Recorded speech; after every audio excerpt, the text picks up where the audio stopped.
Varicose veins కి సరైన చికిత్స కోసం సంప్రదించండి ఎవిస్ హాస్పిటల్. నమస్కారం. మాఘపురాణం 3వ అధ్యాయంలోకి వచ్చాం. ఈ 3వ రోజు పారాయణలో ఏం చెప్తున్నారో విందాం. దిలీప భూపతికి వశిష్ఠ మహర్షి ఇలా తెలియజేస్తున్నారు. నేను వివరించే విషయాల్ని శ్రద్ధగా ఆలకించి గ్రహించు. ఇది అత్యంత పురాతనమైనది, ఎప్పుడో జరిగిందట. కృతయుగం నాటి కథ చెప్తున్నారు. ఒకనాడు వింధ్యాచలము మరియు హిమాచలము మధ్య ప్రాంతంలో కరువు కాటకాలు వచ్చి ప్రజలు చాలా ఇక్కట్లకి లోనయ్యారు. ఈ కరువు కాటకాలు వస్తాయా కృతయుగంలో అంటే? ఉన్నాయటండి. తాగడానికి నీరు కానీ తినడానికి తిండి కానీ లేక ప్రజలు కటకటలాడిపోయారు. పశువులకు సరైన మేత లేక నశించిపోసాగాయి. ప్రజలు ఆర్థిక బాధలతోటి అలమటించిపోయారు. ఇంకా వారేమి యజ్ఞయాగాదులు క్రతువులు చేస్తారు? యజ్ఞం యాగం దానం ఎప్పుడు చేస్తామండి? మనకు అబండెన్స్ ఉంటే, బాగా డబ్బులు అవకాశాలు ఉంటే అప్పుడు బోల్డన్ని చేస్తాం. లేకపోతే ఏం చేస్తాం? ఉపవాసం తప్పిస్తే ఇంకేమీ చేయలేకపోతాం. అయితే దేవతార్చనలు కానీ ధర్మకార్యాలు కానీ జరగలేదు ఆ కాలంలో. అడవులందు తపస్సు చేసుకునే మునీశ్వరులు కూడా ఈ కరువు కాటకాలకి తట్టుకోలేక వలసపోవటం మొదలుపెట్టారు. మునీశ్వరులు వీళ్ళంతా ఏమిటి, వీళ్ళకి ఏదో కొద్దిగా నివర్ ధాన్యాలు అవి పండేవి, ఏదో కొంచెం వండుకునేవారు. భిక్ష లభించేది అపారంగా. అంటే ప్రజలు గనక ధనధాన్యాలతో తొలుతొగుతూ ఉంటే వాళ్ళ దగ్గర నుంచి యజ్ఞయాగాది క్రతువులకి కావలసిన సంభారాలు వచ్చేవి. ఋషీశ్వర్లకి మునీశ్వర్లకి కావలసిన భిక్ష కూడా లభించేది. వాళ్ళ దగ్గర ఏం లేదు, వాళ్ళు వీళ్ళకేం పెడతారు? వీళ్ళకి పెట్టలేకపోయారు. దాంతో మునీశ్వర్లు కూడా వలస వెళ్ళిపోవటం మొదలుపెట్టారట. ఈ ప్రాంతంలో ప్రవహిస్తున్నటువంటి రేవా నదీ తీర ప్రాంతం అంతా కూడా, రేవా నది చాలా, ఈ రేవా తీరం ఎక్కడ కనపడుతుంది మనకి? సత్యనారాయణ వ్రత కథలో రేవా తీరంలో చెప్తారనమాట. రేవా అనే నది ఉందని. విడిగా మనకెక్కడ ఆ నది కనిపించదు, అంటే మన ప్రాంతంలో లేదు కాబట్టి. ఇదంతా నీళ్లు తగ్గిపోయి ఫలవృక్షాలు పంట భూములు ఎండిపోవటం మొదలుపెట్టాయి. కనీసం తాగడానికి కూడా నీరు లేని దుస్థితి దాపురించిందట. ఈ అడవిలో బహుముఖ ప్రజ్ఞాశాలి తపోధన సంపన్నుడైన భృగు మహర్షి కూడా నివసిస్తూ ఉండేవాడు. ఈ అనావృష్టి ప్రభావం ఆయన కూడా తగిలింది. ఆయన కూడా ఈ నీచ నికృష్ట కరువు కాటక స్థితిని భరించలేకపోయాడు. సరే, ఎంతో కాలం నుంచి ఉంటున్న ఈ ప్రాంతాన్ని విడవలేక ఆలోచించి చివరికి హిమాలయ ప్రాంతాలకి వలస వెళ్ళిపోయాడట. ఈ హిమాలయ పర్వత ప్రాంత పడమటి దిక్కున ఒక కొండచర్య ఉంది. ఈ కొండచర్య అక్కడున్న కైలాస పర్వతానికి కొంచెం సమీపంలో ఉందట. కైలాసానికి దగ్గరలో ఉంది. హిమాలయ ప్రాంతం అంతా మంచుతో కప్పబడి ఉండటం వల్ల కైలాస పర్వతం వెండి కొండలాగా ప్రకాశిస్తూ ఉండేది. ఆ ప్రాంతం అంతా ఇంద్రనీల మణుల చేత నిక్షిప్తమై అక్కడ ఉన్నాయట. ఇంద్రనీల మణులు అంటే గనులు ఉండుంటాయి. రాళ్ళు అట్లాంటి నీలపు రంగున్న రాళ్ళు అయి ఉంటాయి. వాటి కాంతితోటి, ఆ నీలపు రంగు కాంతిపడి ఈ తెలుపు మరింతగా మెరుస్తూ ఉండేదట. ఈ కొండ వద్దకి తరచుగా మహర్షులు, జ్ఞానులు, సిద్ధులు, తపోశక్తి సంపన్నులు ఇత్యాదులంతా వచ్చి శ్రీమన్నారాయణుని భక్తిభావాలతో స్తుతించి వేణోళ్ళ కొనియాడి ఆధ్యాత్మిక చింతనలో మునిగిపోయేవాళ్ళు. అంటే విష్ణు భక్తులు వచ్చి తపస్సు చేసుకునేవాళ్ళు. కైలాసం పక్కనే ఇది. యక్ష కిన్నర కింపురుషాది గంధర్వులందరూ విహారానికి ఈ ప్రాంతానికే వచ్చేవాళ్ళట. దిలీప చక్రవర్తి అడుగుతున్నారు, మహాత్మా, ఈ పర్వత వైశిష్ట్యత కడు రమ్యంగా ఉంది, మరింతగా మరీ వింత కొలుపుతోంది, మరిన్ని విశేషాలు చెప్పండి అని అడిగేసరికల్లా అప్పుడు ఈయన వశిష్ఠ మహర్షి ఇట్లా చెప్తున్నారు. విషయ పరిజ్ఞానం సంపాదించుకోవాలని నీ కుతూహలం చాలా శ్లాఘనీయమైందయ్యా. నీ అభీష్ట ప్రకారమే మరింతగా చెప్తాను విను. ఇది ఒట్టి కొండ, ఏవో రాళ్లున్నాయి, మెరవటమే కాదు, ఇక్కడ ఇంకా చాలా వింతలున్నాయి. ఈ వింత వన్యమృగాలు, పలు రకాలైన పక్షులతోటి నిండి ఉండే ఈ పర్వతరాజం మిక్కిలి విచిత్రమైనది. సాధారణంగా అంత మంచు ఉంటే పక్షులు ఉండవనుకుంటాం, కానీ హిమాలయ వర్ణనలో హిమాలయాల మీద చెట్లు ఉన్నాయని, కొండలు, పర్వతాలు, శిఖరాలు చాలా ఉన్నాయని, బోలెడు రకాల జంతువులను గురించి వర్ణన ఉంటుందండి. కాళిదాసు రాసినటువంటి మరి కుమార సంభవ కావ్యంలో హిమాలయాల్ని భలే అద్భుతంగా వర్ణిస్తారు. చాలా బాగుంటాయి. ఇవి కూడా అందులో నుంచి చెప్తున్నారనమాట.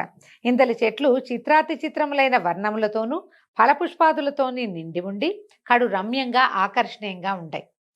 ఆ పర్వతరాజం 30 యోజనాల పొడుగు, 10 యోజనముల ఉన్నతమై అలరారుతూ ఉంటుంది. ప్రకృతి సౌందర్యాన్ని అంతటినీ సంతరించుకున్నటువంటి ఆ పర్వతరాజం దగ్గరికి భృగు మహర్షి వచ్చి ఆ పర్వతం యొక్క అందచందాలకు, సుందర నయనానందకర దృశ్యాలకు అచ్చెరి ఉంది కడు సంతోషాన్ని పొందాడు. తాను తదేక దీక్షతో తపస్సు చేసుకోవడానికి ఇదే అనువైన ప్రాంతమని అనుకుని అచోటనే తన ఆశ్రమాన్ని నిర్మింపజేసుకుని తపస్సు కొనసాగించాడు. ఇట్లు కొంతకాలం అయింది. భృగు మహర్షి యొక్క తపస్సు నిర్విఘ్నంగా కొనసాగుతూ ఉంది.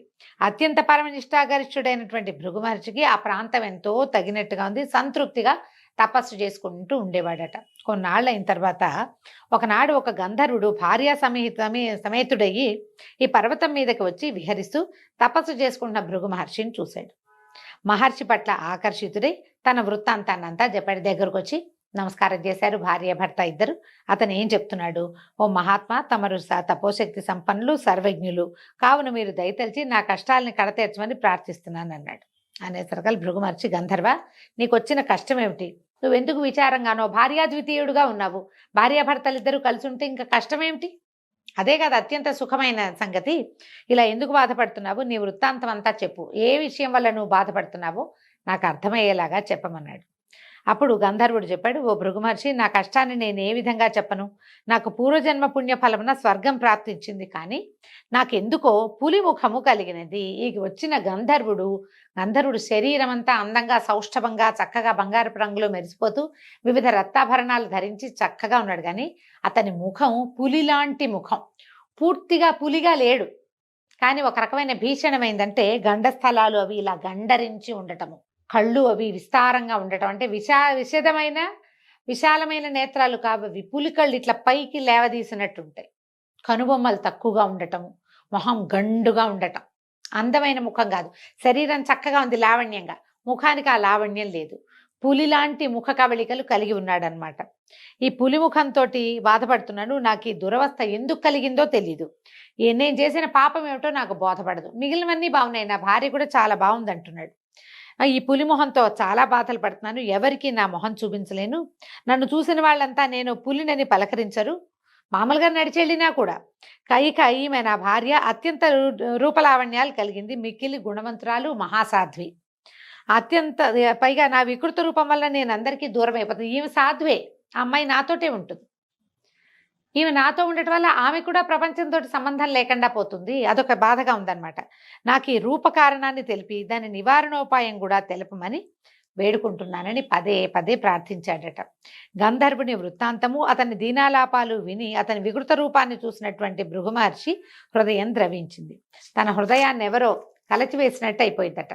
వికృత రూపంలో ఉన్న ఆ గంధర్వునికి ఎట్లాగైనా తన శక్తి కొలది సాయం చేయాలని నిశ్చయించుకుని, ఓ గంధర్వ కుమార, నీవు మిక్కిలి దురదృష్టవంతుడివి, భాగ్యహీనుడివి. నీ అదృష్టహీనత వల్లే నీకు ఈ దురవస్థ కలిగింది. మనిషిని కుంగదీసేవి 3: ఒకటి పేదరికము, పాపము, దురదృష్టము. ఇవి కుంగదీస్తాయి బాగా. కావున వీటిని నివృత్తి చేసుకోవాలి. ఇప్పుడు మనిషి అంటే వీడు గంధర్వుడు కదా, ఆ గంధర్వుడికైనా సరే ఇలాంటి సమస్యలు వస్తాయి. మనం చాలా పురాణ గాథలు వింటుంటాం. గంధర్వులు, యక్షులు వీళ్ళంతా కూడా ఏదో ఒక శాపానికి లోనే మానవ జన్మెత్తాల్సి వస్తారు. రకరకాల నానా యోనుల ఎందు పుట్టాల్సి వస్తారు. వాళ్ళకు కూడా వస్తాయి. పూర్తిగా దేవయోనులు కాదు, వాళ్ళు పూర్తిగా దేవతలు కాదు, ఆ జాతులకి చెందిన వాళ్ళు. దానివల్ల వాళ్ళకి స్థాన భ్రంశము, పదవి భ్రంశము, శరీరమే లేకపోవటము, ఇలాంటి రకరకాల అవస్థలు వస్తాయి. అందుకని దానికి చెప్తున్నారనమాట. ఇది ఒక మాఘమాస స్నానం వల్లే సాధ్యం. దీనికి అదే పరమౌషధం. మాఘమాస స్నానాన్ని ప్రతివారు జాతి కుల మతముల భేదం లేకుండా జనులందరూ చేసి తమ తమ పాపాలని నివృత్తి చేసుకోవచ్చు. కావున నీవు కూడా మీ భార్యతో సహా ఈ మాఘమాస పర్వదినములందు నదీ స్నానాన్ని చేయి, నీకు శుభములు చేకూరగలవు. ఇప్పుడే మాఘమాసం మొదలైందని చెప్తున్నారు. ఇది మాఘమాసమే కాబట్టి మీ ఇద్దరు నదీ స్నానం చేసి పవిత్రులై విష్ణు పూజ నిర్వహించండి, మీకు మేలు కలుగుతుంది అన్నారు. మాఘమాస నదీ స్నానం చేసుకునేసరికి నీ కష్టాలు తొలగిపోతాయి, భయపడద్దు, నీ మనోవాంఛ నెరవేరుతుందని మునిపుంగవుడు మాఘమాస విశిష్టతని వివరించాడు. ఇప్పుడు చూడండి, మనం మామూలుగా ఏం చెప్తున్నాం, సూర్యారాధన అని చెప్తున్నాం, విష్ణువారాధన చెప్తున్నారు. ఈ మాఘంలో స్నానం చేసి విష్ణువాలయాన్ని దర్శించడం చాలా మంచిది, విశేషమైంది. విష్ణువాలయాన్ని దర్శించలేని వాడు సూర్యుడి ముఖం దర్శనం చేసినా కూడా ఫలితం లభిస్తుంది. 1 నెల రోజుల పాటు రోజు పొద్దున్నే లేచి స్నానం చేసి సూర్యుడి ముఖం చూడండి. మీ ముఖ వర్చస్సులో ఎలాంటి మార్పు వస్తుందో మీకే తెలుస్తుంది. మొహం మాడిపోయేదాకా నుంచో ఒక్కర్లా సూర్యుడి ముందు ఓ చెంబు నీళ్ళు చూపించి నమస్కారం చేసుకుంటే ఉదయకాలపు సూర్యకాంతి వల్ల శరీరానికి కావలసిన కొన్ని విటమిన్లు అందుతాయి. పొద్దున్నే లేవటం వల్ల మొహం వికాసంగా ఉంటుంది. తెల్లవారే లేచి స్నానం చేయటం వల్ల ఫ్రెష్గా ఉంటాం, ఆరోగ్యం బాగుంటుంది. స్నానం చేసి ఆహార స్వీకారం చేయటం వల్ల కూడా ఆరోగ్యం బాగుపడుతుంది. ఈ పొద్దున్నే లేవటం కోసం మనం ముందు రోజు రాత్రి పెందరాళ్ళే పడుకుంటాం, లేవాలన్న ఇంటెన్షన్ ఉంది. ఇప్పుడు ఈ కాలంలో లేవటం వల్ల, పొద్దున్నే లేవటం వల్ల కాల విరేచనం అవుతుంది, కాలకృత్యాలు సమయానికి అవుతాయి, టైం కలిసి వస్తుంది. మనం అనుకున్నది అనుకున్నట్టుగా అవుతుంటే ముఖ వికాసం ఆటోమేటిక్గా ఉంటుందండి. మనం చూడండి, సక్సెస్ఫుల్ పీపుల్ మొహాలు బ్రైట్గా ఉంటాయి. సక్సెస్ అంటే అదేమిటో వ్యాపారం బ్రహ్మాండం పగలగొట్టాలని అనుకోక్కర్లేదు. మనం రోజు అనుకున్న ప్లాన్ ప్రకారం సరిగ్గా పని జరిగినా కూడా సక్సెస్ఫుల్ అయినట్టే, సక్సెస్ అవుతాం. ఆ సక్సెస్ వల్ల మనకి ముఖంలో వికాసం ఆటోమేటిక్గా వస్తుందండి. అదే చెప్తున్నారు, మాఘమాసం అత్యంత విశేషమైనది. దీనికి పొద్దున్నే లేవడం, ఈ స్నానం చేయటం, సూర్యారాధన లేదా భగవద్ ఆరాధన, మనం ఏది ఆరాధన చేసుకుంటే మన ఆరాధన క్రమాన్ని బట్టి మనం ఇంకేం చెయ్యం. మనకి సూర్యారాధన లేదు, ఇంకో ఆరాధన లేదు. కానీ సూర్యుడు అందరికీ అవసరం కదండి. ఆరాధన లేదు, సూర్యుడు మీకొద్దా? కావాలి ప్రతి వాళ్ళకి. సూర్యుడే కదా మన రోజుని నడిపేవాడు, మనకి పచ్చదనాన్ని ఇచ్చేవాడు, మన కళ్ళకి వెలిగిచ్చేవాడు, మన ఇంటికి ఆరోగ్యాన్ని ఇచ్చేవాడు సూర్యుడే. ప్రతి వాళ్ళు జాతి కుల మత విచక్షణ లేకుండా సూర్యుడికి నమస్కారం చేయవలసిందే. అది ఖచ్చితంగా చెప్తున్నారు. చూడండి, పురాణాల్లో కూడా జాతి మతం అని ఎందుకు చెప్పారు?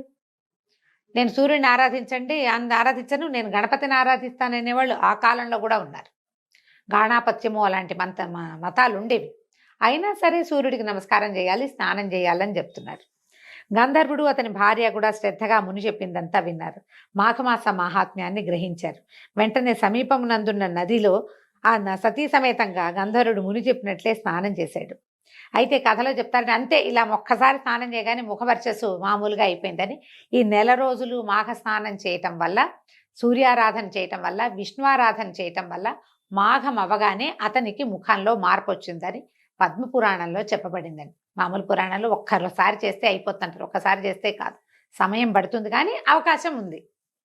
అయితే క్రమంగా అతనికి ముఖంలో ఉన్నటువంటి పులి రూపం పోయి అందమైన ముఖవర్చతోటి వెలిగిపోసాగాడు. భర్తను చూసిన ఆ గంధర్వుని యొక్క భార్య ఆనందంతో ఉబ్బి తబ్బిబ్బైపోయింది. మిక్కిలి తేజస్సుతో సుందరమైన ముఖవర్చస్సుతోటి ప్రకాశిస్తున్న భర్తని కౌగిలించుకుంది. అమితానందంతో ఆ గంధర్వ దంపతులు ఆనంద సాగరంలో ఓలలాడారు. కొంతసేపటికి గంధర్వ దంపతులు ఇద్దరు తీరుకొని మునిశ్రేష్ఠుడైన భృగు మహర్షి దగ్గరకు వచ్చారు. వాళ్ళిద్దరూ మహర్షికి సాష్టాంగ దండ ప్రణామాలు చేసి భృగు మహర్షిని వేనోళ్లా కొనియాడి తమ నిజ నివాసానికి వెళ్ళిపోయారు. భృగు మహర్షి వారిని హృదయపూర్వకంగా దీవించి పంపివేశారు. ఈ విధంగా ఈ పులిముఖం కలిగినటువంటి గంధర్వ యువకుని చరిత్రని వశిష్ఠ మహర్షి దిలీప మహారాజుకు విన్నవించి, రాజా విన్నావు కదా ఈ మాఘమాస ప్రత్యేకత, కాబట్టి మాఘమాసంలో కేవలం నదీ స్నానం చేస్తేనే ఎలాంటి పుణ్యం సిద్ధిస్తుందో తెలుసుకున్నావు, కాబట్టి ఈ మాఘమాస స్నానాలని విశేషంగా చేయాలని ప్రచారం చేయమని దిలీప మహారాజుకి వశిష్ఠ మహర్షి తెలియజేశారు. దీంతో 3వ రోజు పారాయణ పూర్తయిందండి. రేపు ఉదయం 4వ రోజు పారాయణతో మళ్ళీ కలుసుకుందాం. నమస్కారం.